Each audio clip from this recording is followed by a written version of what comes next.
Hello friend, তো তোমরা সবাই কেমন আছো? আশা করছি সবাই ভালো আছো। তো আমিও ভালো আছি। তো আজকে দেখো নতুন একটা ভিডিও নিয়ে তোমাদের সাথে চলে আসলাম। আর অনেক দিন থেকে তোমাদের কোনো ভিডিও দিতে পারছি না, তাই ভাবলাম যে একটু আম খাবো, তো সেই আম মাখার ভিডিও তোমাদের সাথে একটু শেয়ার করব। তো দেখো এইদিকে আমি আম নিয়ে নিয়েছি 6-7টার মতো। তো এগুলো কাঁচা কাঁচা আম, আর ওই যে একটা দেখতে পাচ্ছ সেটা হচ্ছে পাকা আম। তো ভেবেছি যে কাঁচা পাকা আমটা একসাথে মিলেই আর কি মাখা করব। তো আগে ছিলেছি, তো তারপরে দেখছি যে না, পাকা আমটা খাওয়া যাবে না, তো পুরোটাই আর কি বেশি পেকে গেছে, তো তার জন্য ওটা বাদ করে দিয়েছিলাম। তো দেখো আমি কত বড় একটা বাটিতে আর কি, সরি মানে এটা হচ্ছে একটা গামলা, তো এই গামলাতে দেখো কত বড় একটা গামলাতে আমি আমের খোসা ছুলছি। আর হ্যাঁ, আজকে কিন্তু আমরা বাড়িতে আম মাখা করছি না, আজকে একটা পিসির বাড়িতে ঘুরতে এসেছি, তো সেইখানে হচ্ছে আম মাখা করছি। আর মানে এসেই দেখি একটা গাছে অনেকগুলো আম ধরেছে, তো সেই আমগুলোই পেরেই আজকে আম মাখা হচ্ছে। আর এই আমগুলো আমাকে ছুলতে অনেকটা সময় লেগে গেছে। আর আমি এমনভাবে ছুলেছি এই ছুরিটা দিয়ে যে আমার পুরো হাত কেটে গেছে। আর ঘষার সময় তো আমার হাতের আঙ্গুলের ইয়েটাই আর কি উঠে গেছে। তো দেখতে পারছো আমি এখানে একটা একটা করে ছুলছি, একবার ধুয়ে এনেছি কারণ অনেকটা কাদা ছিল না, একবার ধুয়ে এনে ছুলছি, তারপরে দেখো অনেকটা দেখি তারপরে বালু বালু লাগছিলো, তো আর একবার ধুয়েছি। এই ধোয়াটার জন্যই পরে হচ্ছে আম মাখার মধ্যে প্রচণ্ড জল এসে গেছে। এটা আমার আগেই ধুয়ে শুকিয়ে রাখতো, তাহলে আর কি অতটা জল বেরোতো না। তো দেখতে পারছো আমি এখন হচ্ছে আমগুলোকে নিয়ে নিলাম। তো ফ্রেন্ড দেখো আজকে আমরা মাখবো আম, তো তার জন্য নিয়ে নিয়েছি এখানে 6-7টা আম, তো কাঁচা আছে আর পাকাও আছে একটা, তো এগুলো আজকে মাখা হবে। তো আমি এখন আমগুলোকে একটা একটা করে ঘষে নিচ্ছি এটা মাখা খাওয়ার জন্য। তো এই ঘষনিটা একদমই ছোট ছোট ছিদ্র ছিল, তার জন্য ভালো একটা হয়নি, পুরো একদম ডাল হয়ে গেছে আমগুলো। তো এটা যদি একটু বড় বড় হতো তাহলে হয়তো ভালো হতো আম মাখাগুলো।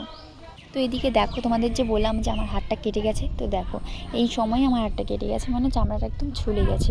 তো এই যে দেখতে পারছো, তো এই যে গল্প করতে করতে বোনটার সাথে গল্প করতে করতে আমগুলো ছুলছিলাম, তো হঠাৎ করে হাতটা কেটে গিয়েছে।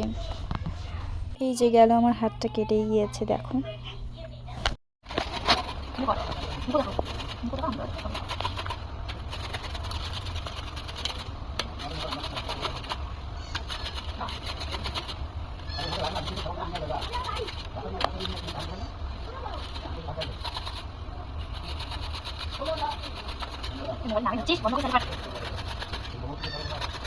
কেমন হচ্ছে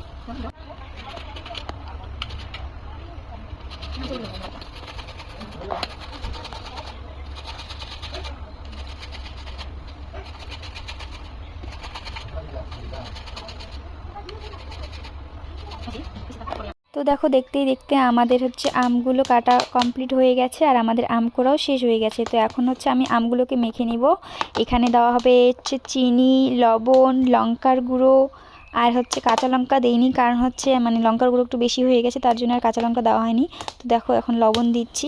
তো এবার দেবো হচ্ছে লঙ্কার গুঁড়ো, তো একটু বেশি করেই দেবো, কারণ এখানে কাঁচা লঙ্কা কোনো রকম ইউজ করা হবে না, তার জন্যই লঙ্কার গুঁড়ো একটু বেশি করে দেওয়া হচ্ছে। আর এটা কিন্তু প্রচুর ঝাল হয়েছে, আর এটা এখন ভালোভাবে মাখতে হবে, না হলে বেশি ঝাল লেগে যাবে। আর এই যে কয়াগুলো দেখছো আটিগুলো আর কি, তো এই আটিগুলোকেও ভালোভাবে আর কি মাখতে হবে। আর আমাদের হচ্ছে আমার হচ্ছে দুই কথার মাঝখানে গুলমিল খেয়ে যায় আর কি। তো সবাই তো বুঝতেই পারছো আমার কথা শুনে। তো এই দিকে দেখো আমার হচ্ছে লঙ্কার গুঁড়োটা মাখা কমপ্লিট হয়ে গেছে। আর হচ্ছে আমি একটা জিনিস দিতে ভুলেই গেছি, সেটা হচ্ছে চিনি, চিনি দিতে একদমই ভুলেই গেছিলাম। তো আমার একটা বোনও বলছিল যে এখানে নাকি লেবুর পাতা দিলে আর কি খুব ভালো হতো, তাই একটু আর কি লেবুর পাতা ছিঁড়ে এনেছে দেওয়ার জন্য। আর আমার একটুকু মনে ছিল না যে চিনি দেওয়ার কথা, তো লাস্টে পিসি এসে বলছিল যে চিনি দিতে হবে, নাহলে টক লাগবে। সত্যি একটু খেয়ে দেখেছিলাম যে খুবই টক লাগছিল, তারপরে একটু চিনি দিয়েছি, তারপরে খুবই খুবই খুবই স্বাদ হয়েছে। তো দেখো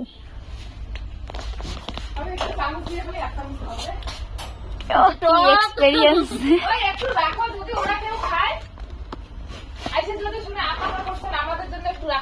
এক্সপেরিয়েন্স একটু বাটিতে রাখো ওদের জন্য, রাখো কে রাখবা, খানকাই একটু মুখে দিয়ে দেখলাম টক।